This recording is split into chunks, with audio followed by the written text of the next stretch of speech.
Hello, everyone. This is the Revolutionary Think Tank podcast. If this is your first time here, this is a podcast about political commentary, protest music, and revolutionary thinking. My name is 4AS, and this is my co-host, Mr. E. So, Mr. E, how are you going today? I'm very well, 4AS. How are you, sir? Yeah, I'm going pretty well. And Mm. you wanted to talk about what happened on Australia Day, right? Yeah, yeah, and like apparently for 3 days following Australia Day, or 2 days following potentially. So for our international audience, Australia Day is like a national celebration day. It's become quite controversial over the last, I don't know, what, 5 to 10 years, would you say, 4AS? More and more Well, controversial as the time goes on.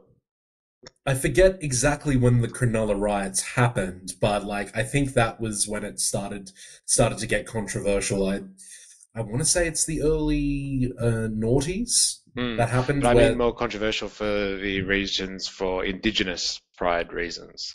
And it's now oh become a symbol of it's either Australia Day or Invasion Day. correct. I think the inklings of that started in oh god, it could have even started in Gough Whitlam. I think that's the whole point of Mm, the him putting the sand in the elder's hand. I mm, think it started from around that time right. because that's the whole point of the change of the day debate is that well the original notions like they even have the World War II pins where it's like oh celebrate Australia Day and it says July I think it's July 26th. Mm, mm. So I guess what the whole point of the pro change of that people is like, well, we've already changed it quite a few times. Then what's the whole deal with What's the changing it deal with again? changing it again? Yeah, but like something happened in particular on this Australia Day, which is potentially different to the whole Hmm. Invasion Day vibe. But apparently in northern Sydney, which is traditionally, I would say, quite bourgeois. It's definitely the upper middle class area of Sydney. There were 60 neo-Nazis, all young men, I believe, probably in their What is it? 20s. 60 of them? Damn. 60 of them, all dressed in black, like ski masks, balaclavas, that sort of stuff. Long pants, like long sleeved tops. They got on a train and were stopped at North Sydney station. The police stopped the train and I think they forced them all off. But they were getting on the train. Like you have to imagine, right? You're at a train station or you're in the Hmm. train and there's 60 dudes all dressed in black with balaclavas on and stuff like that, with little like Nazi symbols on their black clothing. Like I don't know like if it was the swastika, but like I think it was Nazi symbols. And they're all like, waiting to go into the city. So like I'm not Hmm. sure what their intentions were going into the city, but like, as we've touched on already, there were Invasion Day rallies going on in the city and protests. I guess rallies, change the date kind of stuff. Yeah. If I remember correctly, the Invasion Day protests were a walk from Belmore Park to Victoria Park. So Yeah, yeah, very much like we're talking Camperdown, Glebe, Glebe Broadway, Newtown area, which yeah, is a yeah, very progressive area. So yeah, yeah. uh, I think we don't know where they're going to go, but No, we no, can like I think it's a pretty educated guess that yeah. they must have been heading there. They potentially look. They were obviously, if they were dressed up the way they were, covering their faces, all that sort of stuff. I think it's safe to assume they were probably up to no good of some sort because they were covering their identities. Sounds a bit rich coming from me. But the day when there's 60 of me on the train, we'll have this conversation again for us, and you can tell me, um, you know, um, yeah, how hypocritical I am. But look, these 60 dudes, they're accosted by the police. I don't know if they're all arrested, but like they're made to stop and turn around. They were gathering for days Hmm. afterwards as well.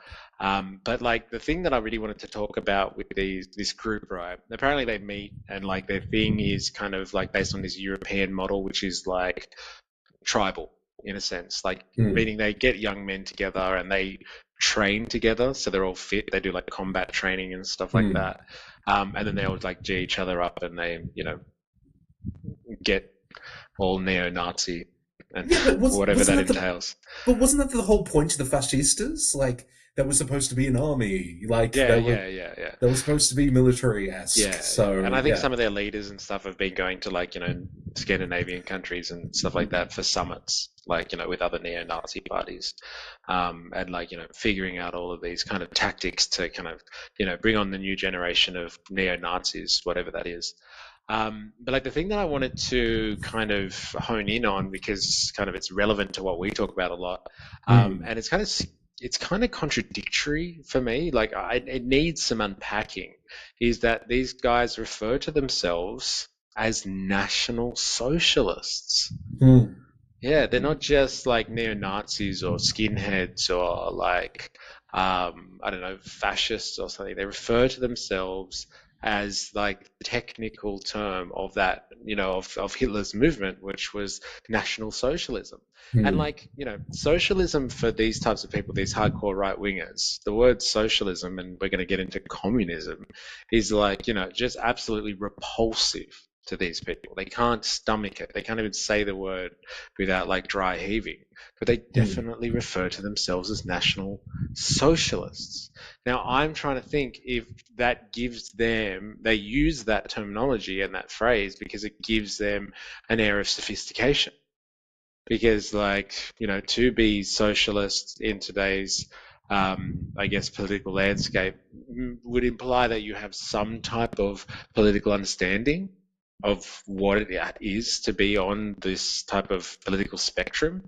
And so to brand Yeah. yourself National Socialist is it's very um, it's very kind of they've done it very purposefully, I believe.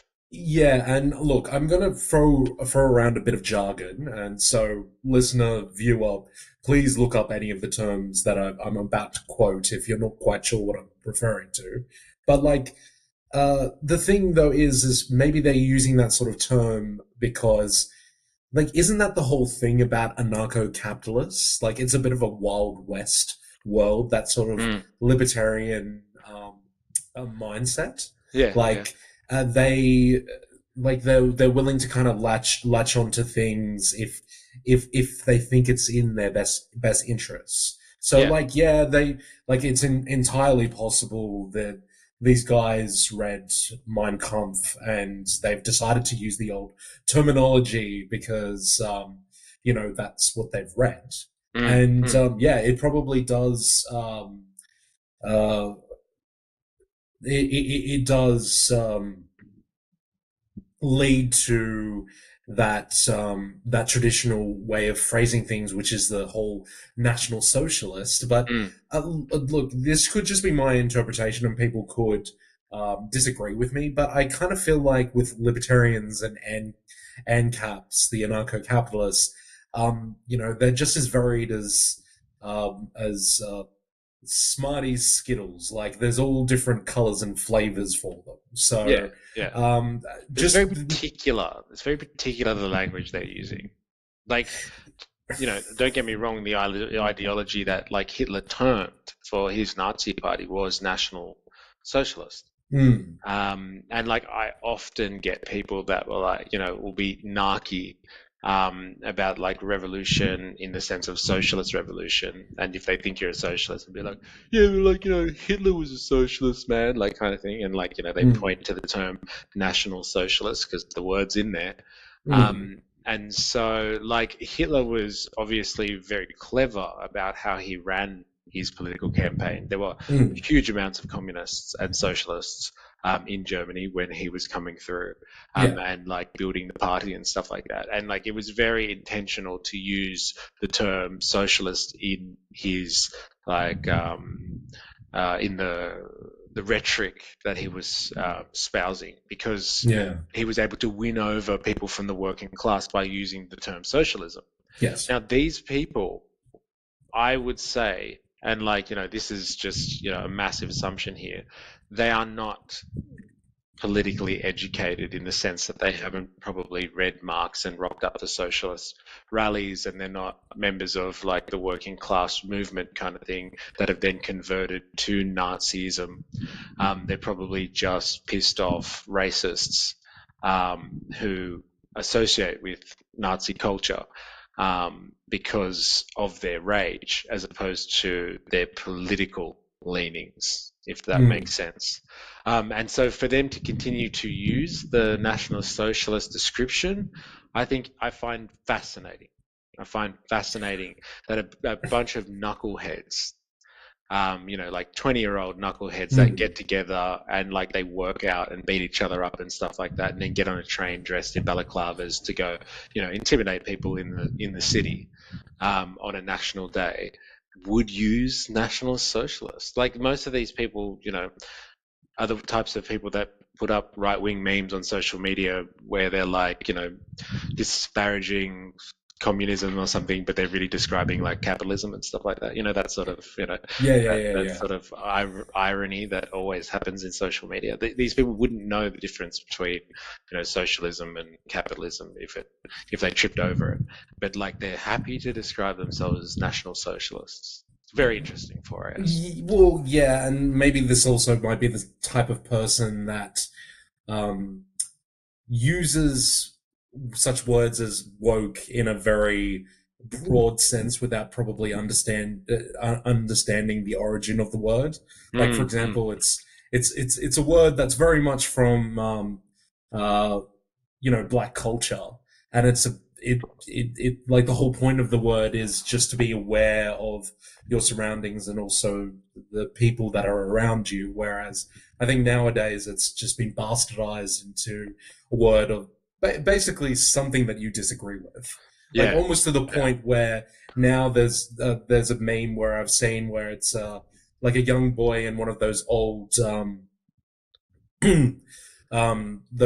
timey like 1930s, 1940s like pictures, and he's like pointing at a motor inside a car, and he's saying like, oh, like this engine is woke, like obviously suggesting that he doesn't really understand what the word means. Yeah, And yeah, I think you probably articulated it a lot better than what I was trying to say before. Of maybe it's a whole different influences, and maybe they've noticed this word, and it could be them trying to mask what their intentions truly are, or yeah, maybe they're just kind yeah. of throwing all of this historical references in a pot and seeing what they come out with, Yeah, basically. yeah. It seems like a very interesting use of old school Nazi,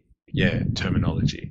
Seems very distant to what these people are capable of fathoming in terms of a historical political sense. So maybe they surprise me. Maybe they're all literary scholars and historians, and they're very down with using the term National Socialism because it just really describes what they're looking to achieve. But like, if you look at them on face value, they seem to just be a bunch of dudes that want to get out there and be fit and wrestle with people. It's quite homoerotic, a lot of the stuff that they get up to be honest. Which I, is always a delicious irony when it comes to these groups of like young neo-Nazi guys.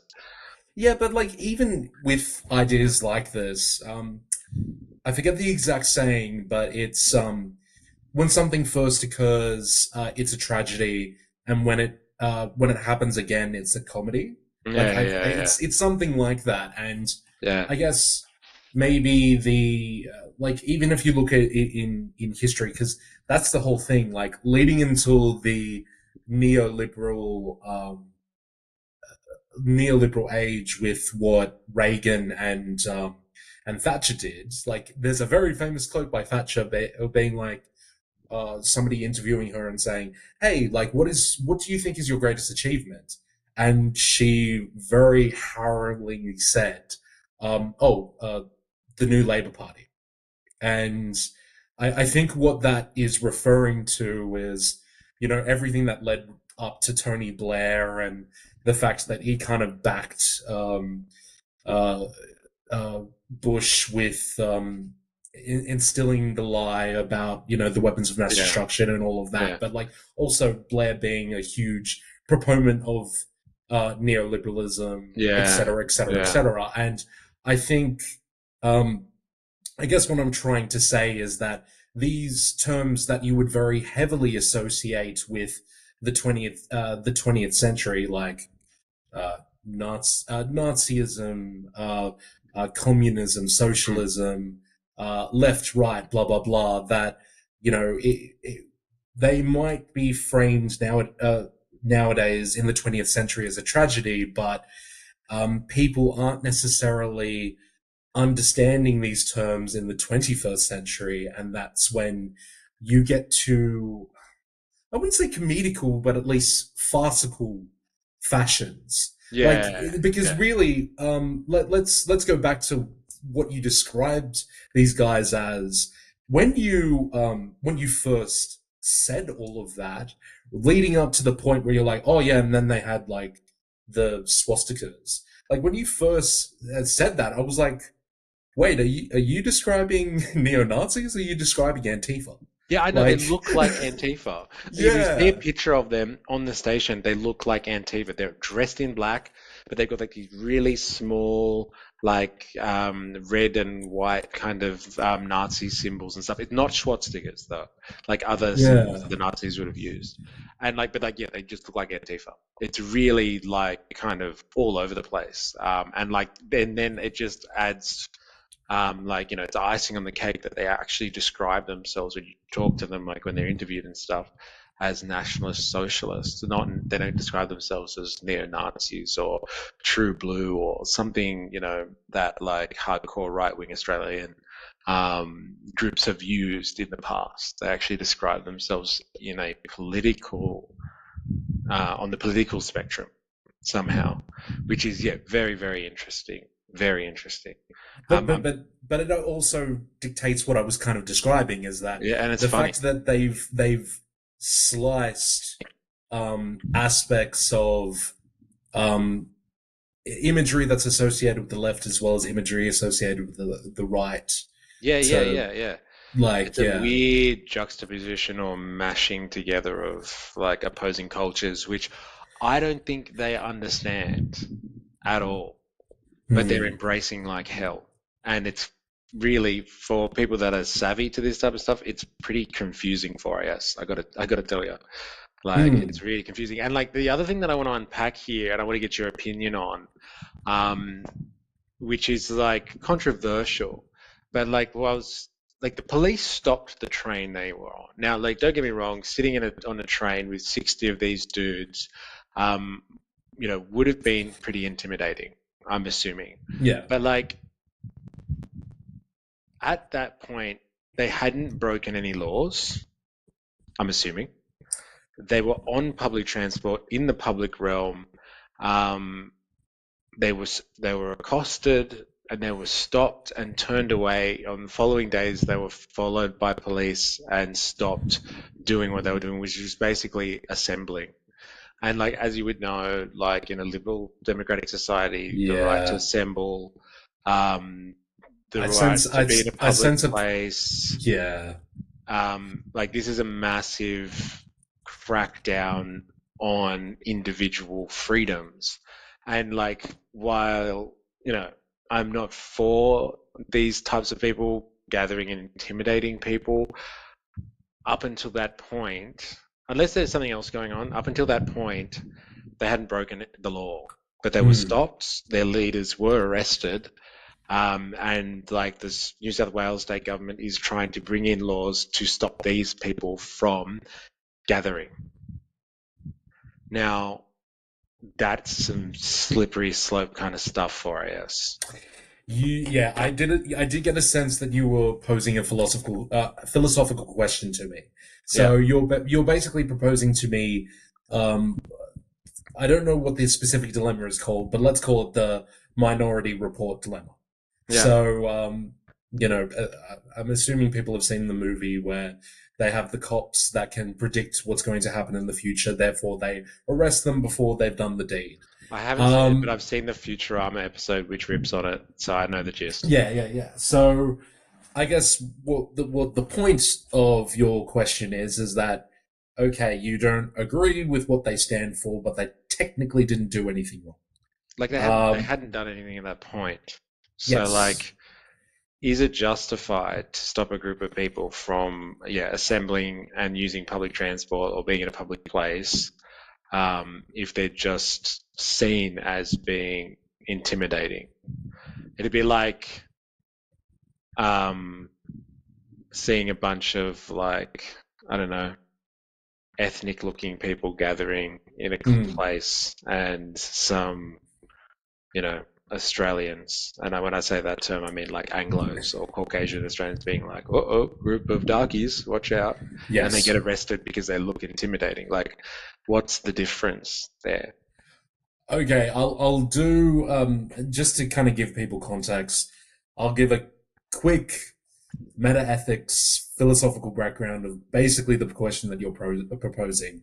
The two broad camps, which is basically what you're saying, is the more Kantian version of the side, which is uh, uh, non-consequentialism, which is people always use the example of the Ten Commandments. So, thou shalt not kill, thou shalt not do this. So, have you done something or have you not done something? And you Mm, base it on the actions themselves. yeah. Now, the Minority Report dilemma is consequentialism, which is utilitarianism. It's the idea of um, you always maximize the goodness in the world and prevent the most bad in the world.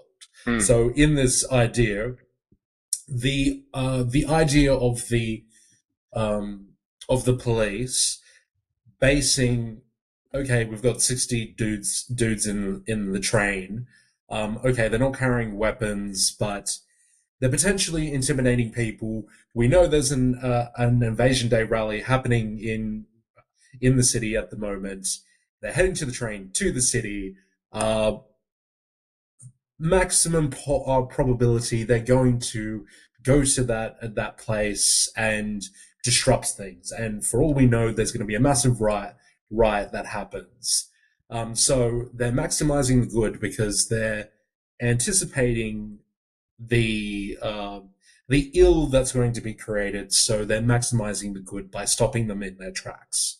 So I think I tend to be much more of a non-consequentialist. Therefore, just to bring things back politically, I think that's where you have to go in with Voltaire, which I know a lot of conservatives absolutely love him, but uh, it's funny because like he was like the original radical.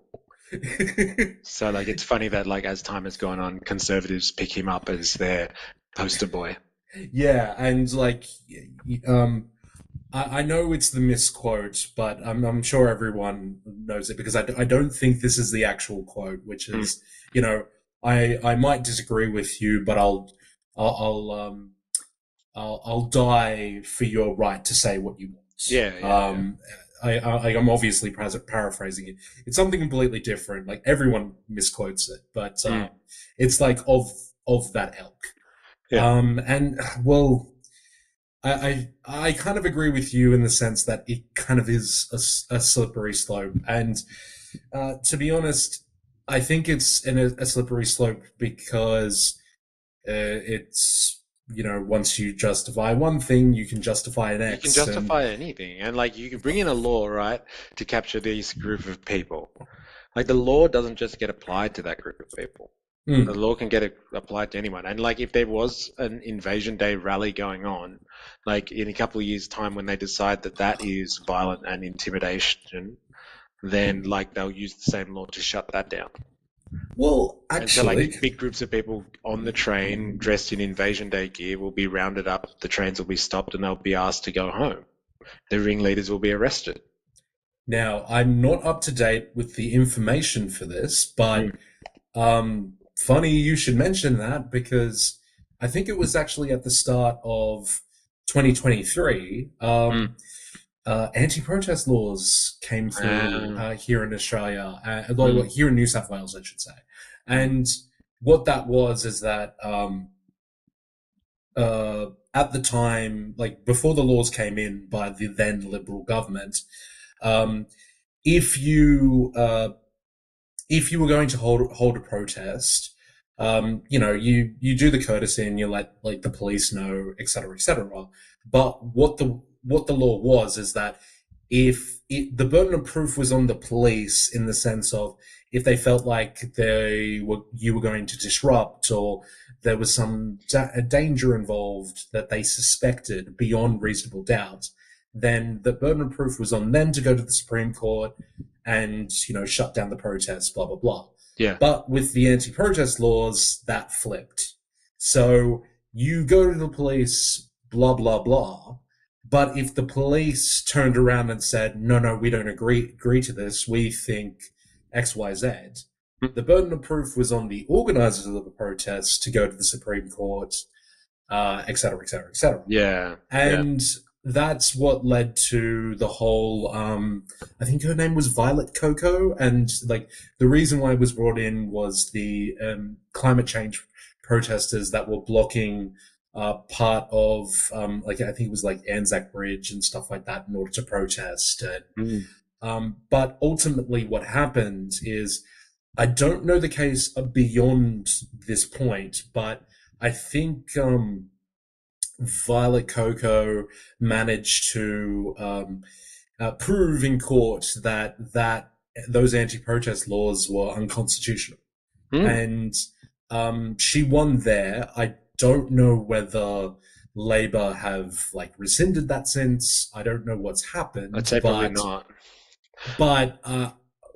I think my like the reason why I bring it up is that just because something's the law does not To make make it it, yeah, like ethical or ethically. constitutional. Yes. Yeah. Yeah. Very interesting. So yeah, look, I think that it's good that someone's challenged that then, Mm, challenged that law and it's found out to be unconstitutional and all that sort of stuff. But like this is very much part of the neoliberal agenda, yeah. which is like using the state for the purposes of like the market system or corporations and all that sort of stuff.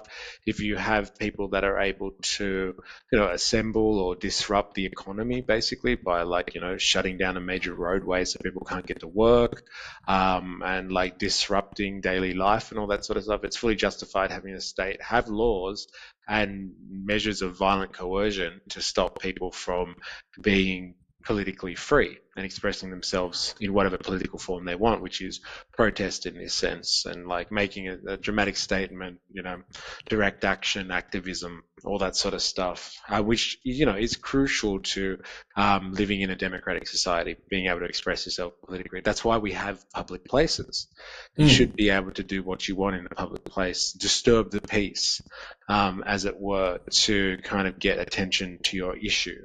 I know that isn't kosher with everybody, and it annoys some people and stuff like that because they get there late for work, or they can't get their kids to school on time, or something like mm. that. But like, it's part of living in a democratic society. Yeah, and It's this is what. just, it's just part of it. And so, like, But this just is the problem that I had around the time that, like, she was arrested and all of that. Uh, I guess I had a lot of arguments around the time of people hearing about this and them like nonchalantly being like, "Oh yeah, well, she should get arrested and thrown into jail, blah blah blah." And I was like, "Wait, wait, wait, wait. We're talking about a person that it's not like she shut down the whole entire road. She's shut down that them and the protesters shut down a section of it. yeah, Like yeah, you have a right to work. You don't have a right to conveniently go to work. yeah, Uh, yeah, yeah, like they were obviously putting it on a yeah, demonstration that were looking to get attention. Like, yeah, yeah. That's the point. Yeah, yeah, that like you being inconvenienced was kind of the point yeah, because yeah. Yeah. But yeah, like I Like, kept on having this argument with people, and people were like, whatever. and so But in saying all of that for AS, let me take that logic and apply it to our anti-fascist looking, socialist, self-describing neo-Nazis. hmm, Do they have a right to disturb the peace by gathering? And it's intimidating, like, you know who it was intimidating? And I find this hilarious. It's like all these really kind of upper middle class, like, northern beaches and northern suburbs people that just like were trying to get on with their Australia Day, and were just like, oh my god, these men was just so scary, like kind of thing. They've never seen anything bad happen in their beautiful little quaint suburbs in their lives. They have no sense of reality and hardship and stuff like that, and a bunch of like basically rowdy, young men that are like pretty entitled, I'd say. None of these people would come from any like hard backgrounds or like, real hardship or anything like that. They're probably just disgruntled and racist young men who are just looking for something to do. And like, they were annoying people of the northern suburbs. They haven't had to deal with this stuff before. So they were rounded up by police and taken away. So like they were disturbing the peace of a bunch of like yuppies and old hmm. people and retirees and stuff like that. And so like, they shut that down. Like these environmental protesters got shut down and like arrested and stuff like that. And so like if it's not, well, let's just turn it so it's not in the negation. What's good for the goose, good for the gander. Like, why is it acceptable, or why should we defend not locking up environmental activists when you have like groups of neo Nazis and round them up and stop them from catching the train into the city in a group? Well, yeah, but this is also the.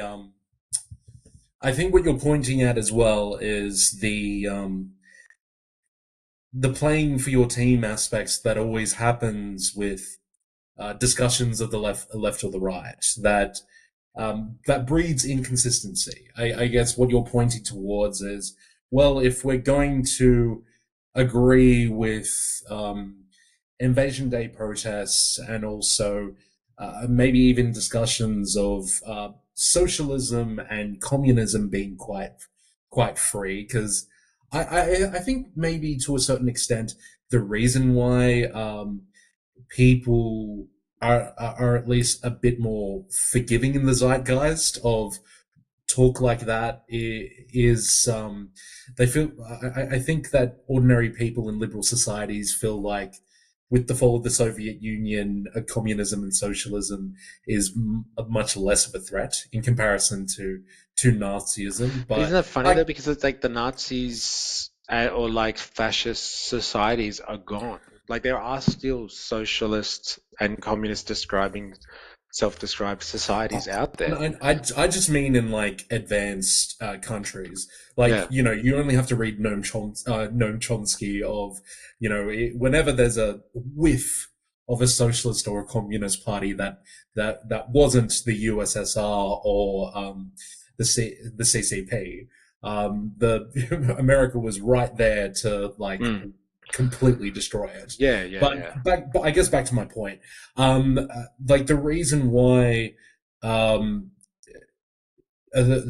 if you're going to be at least lenient of one side, you have to be lenient towards the other. And if you Yes. truly believe in the contest of ideas, then you have to let them say their piece as much as you're allowed to say your piece. Yes. Yes. Political pluralism and like the idea of tolerance. Hmm. Like tolerance, you don't have to like something to tolerate it. Like, I don't think anyone really likes Hmm. neo-Nazis. Like, let's be honest.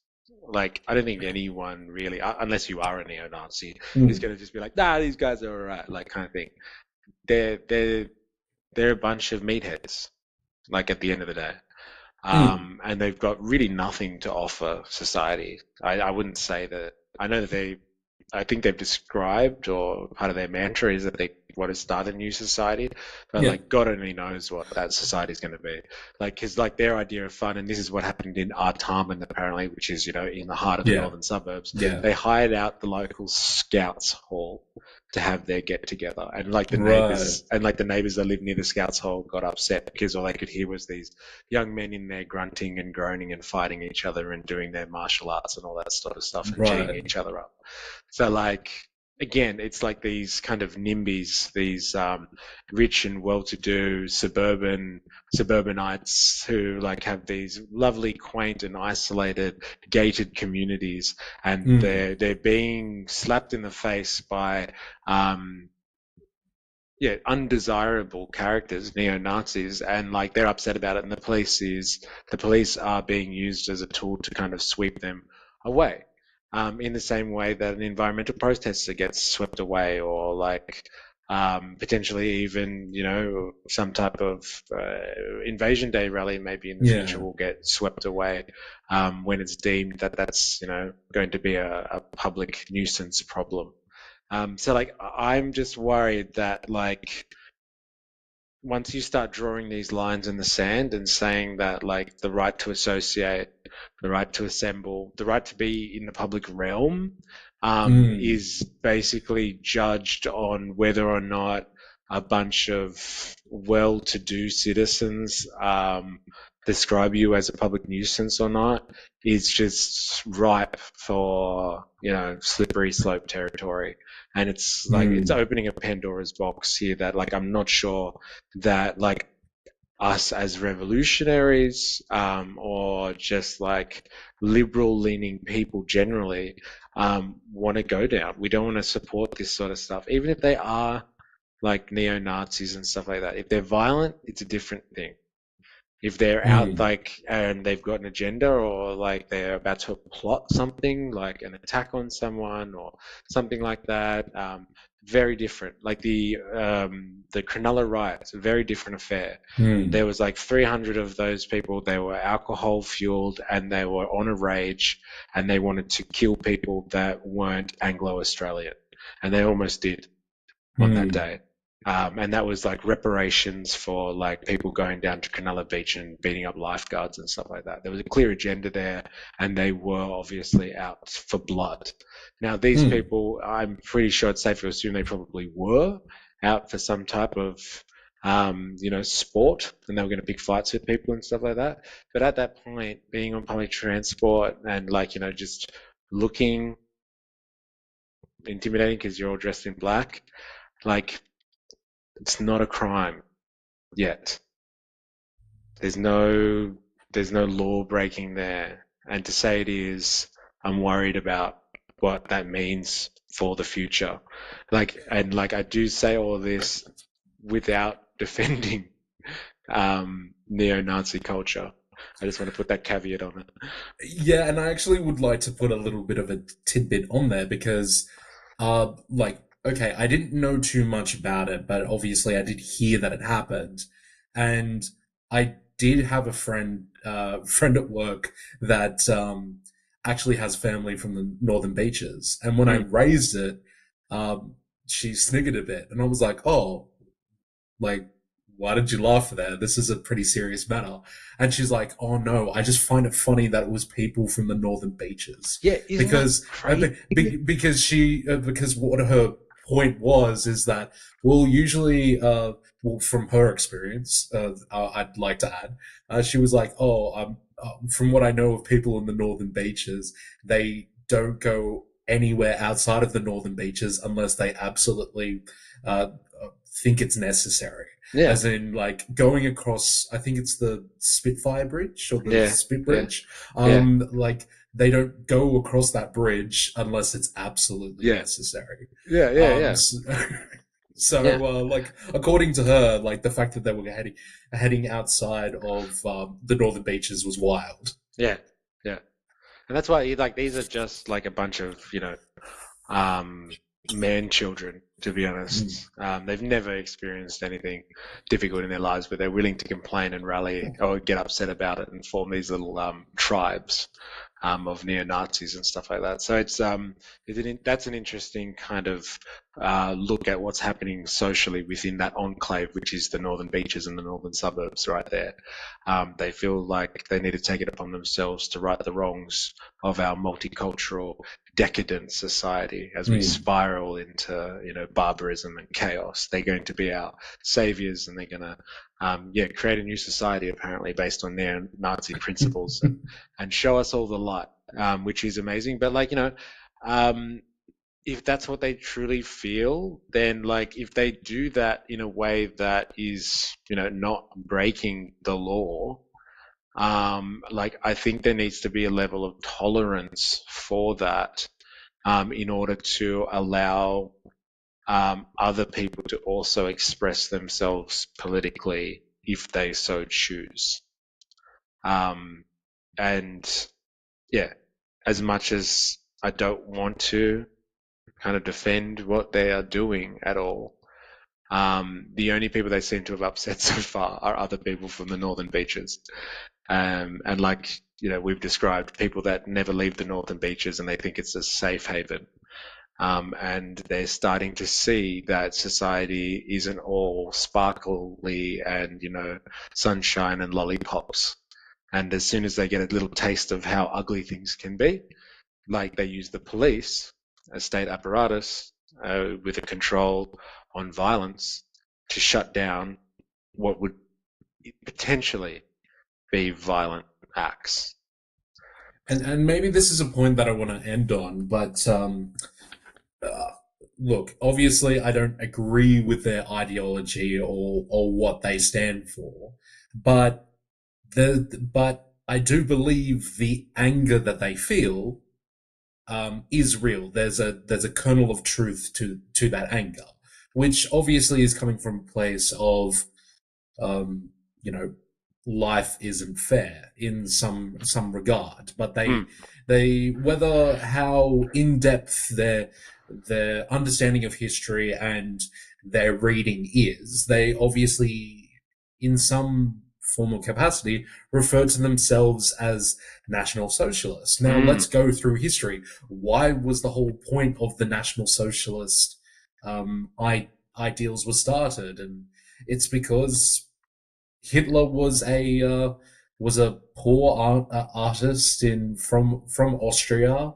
and he went to Germany that was basically absolutely screwed over after the First World War, and he was willing to put up his hand to get them out of the funk that they were in. yeah, Like, yeah, what's that famous saying? The greatest evils in the world are born out of good intentions. yeah, yeah, yeah.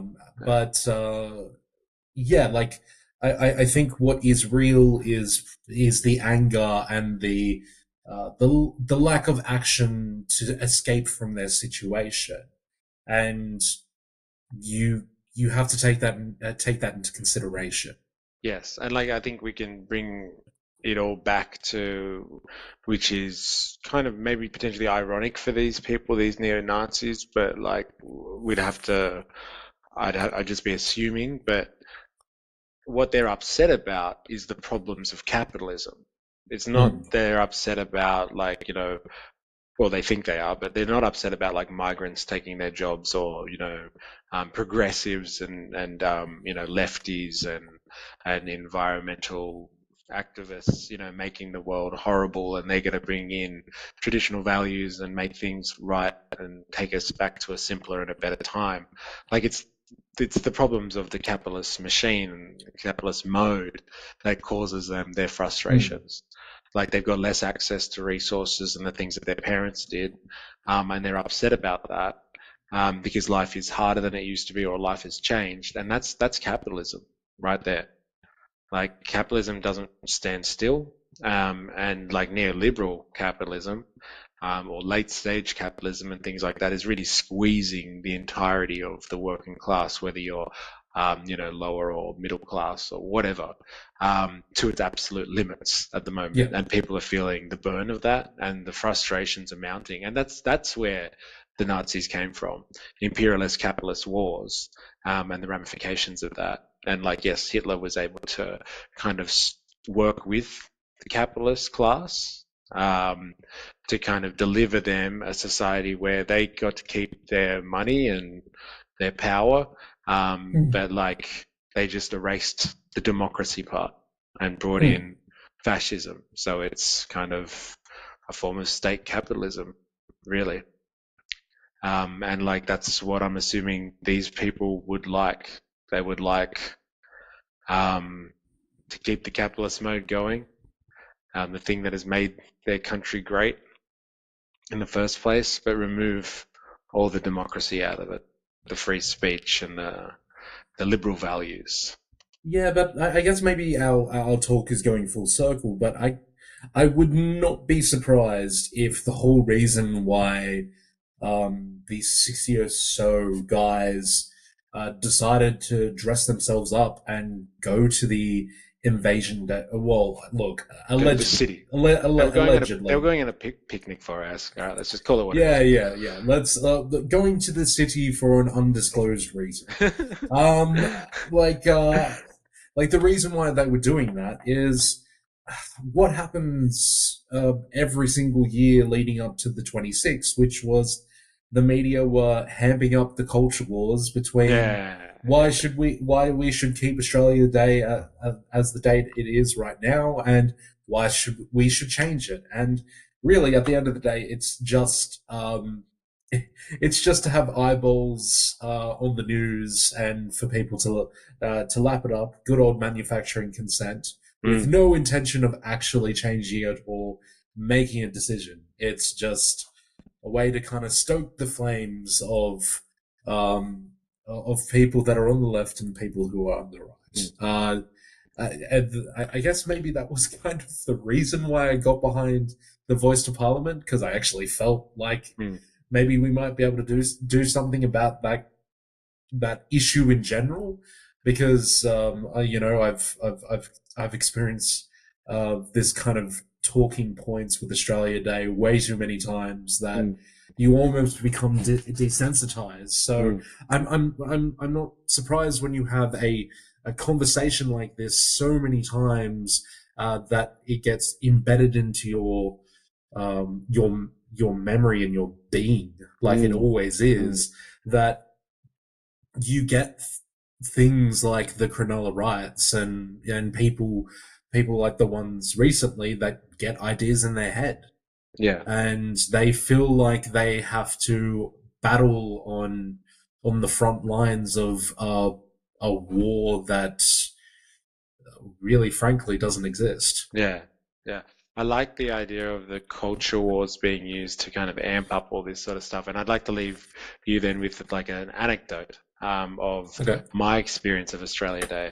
I was in a place on the Central Coast for Australia Day. I was out in a public place, and I was walking with someone who is Indigenous, and they had, face paint on, so they were very obviously, an Indigenous person. And we were Mm. walking down, and we walked past a pub, and like these drunk, very jovial, but drunk Australians were out the front of the pub. And as we walked past, one of them turned to my friend and was like, "Oh, Happy Invasion Day." And like, it was like saying Merry Christmas. It Yeah. wasn't like there was no malice behind it. They were obviously celebrating Australia Day.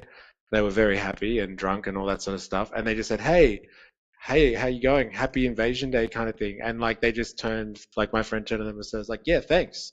And then we just kept going. And so like talking about the culture wars, and like that snapshot there gave me hope. Like Mm. there is like the definition of like kind of multiculturalism and all that sort of thing is multiple cultural values and ideals being able to coexist with one another in a space. So if the definition of what Australia Day is going to be like in the future as a celebration is a split between those who celebrate Australia Day and those who celebrate Invasion Day, and they actually coexist with one another, and they Mm. share the same space on the same day, and there's just an appreciation for, okay, you do this and I do that, like, kind of thing, or we both celebrate our things at the same time, but Yeah. there's no animosity. That little snapshot there just was like, that's what it should be. Not like, okay, this day has to be this, or this, or you have this day and then we'll have another calendar day for that. But like the both of them concurrently being Mm. celebrated side by I, side. I love the intersectionality of that It was because crazy. It was like, it was incredible. And there was, like I said, there was no sarcasm, there was no malice in that. It was like people saying, Happy New Year, or yeah, Merry yeah, Christmas. it's like two people being there, and it's in December, and one of them turns to the Christian and it's like, oh, Merry Christmas, and then the Christian turns to the first person, which happens to be Jewish, and says Happy Hanukkah. Yeah. Yep. Yeah, but I guess that brings us to the whole point of that, the keep the date the same, change the date debate, which is I think the main, I guess, underlining kernels of the reason why the change the date happens is, well, the Invasion Day people want to change it because they want to change it into a day of mourning. So changing it, I guess, psychologically, it means you make it your own kind of thing. Mm. Like, obviously, it's a lot more complicated than that, but Yeah, like, yeah. But fundamentally, yeah. yeah, it's fundamentally that. And I guess the whole point to the keep the date the same is, well, we keep our Aussie flag waving, and Yeah, yeah, yeah. it's have General a nationalism. yeah, Yeah, we keep our general nationalism intact yeah. by keeping the date the same, and uh, yeah, but of course, media is going to stoke the flames like Yes, that because they that's want what's to, really happening. That's because what's really happening. because really at the end of the day, it gets eyeballs on their stuff, and Yes, they can sell their yes, ads. Classic yes. manufacturing Friction consent. concept. Yes, because I'll tell you now, there was none of that happening on that street that day. Well, actually, I guess it brings up the. Have you watched the cartoon Invincible? No, Um, no. okay, well, there's a classic meme that comes around with it where it's like a father talking to his son, and and like the son turns to the father and is like, "Oh, hey, do you have any piece of advice for me?" And like he usually gives like a unpopular opinion, but like it's the truth. And so like in this version of it, it's oh, do you have any advice for me? And the father goes, well, actually, if you speak to other people on the opposite political spectrum than you actually find out that you have a lot in common, and you have a lot in common, and really the media is just trying to stoke the culture war thing against you, and it's like it's basically of that vein, but more to your friend's story that yeah, okay, you could be different, socially, economically, um, different politically minded, and that sort of thing. But if you were to sit down with that person, yeah, maybe you might have more in More in common common than you don't. yeah. Yeah, yeah. Interesting. So, everyone, that was this episode of the Revolutionary Think Tank podcast. Remember to keep thinking and keep learning, and I'll pass it off to you, Mr. E. Thank you very much, 4AS, and to all of you out there, please remember, I am, you are, we are a mystery.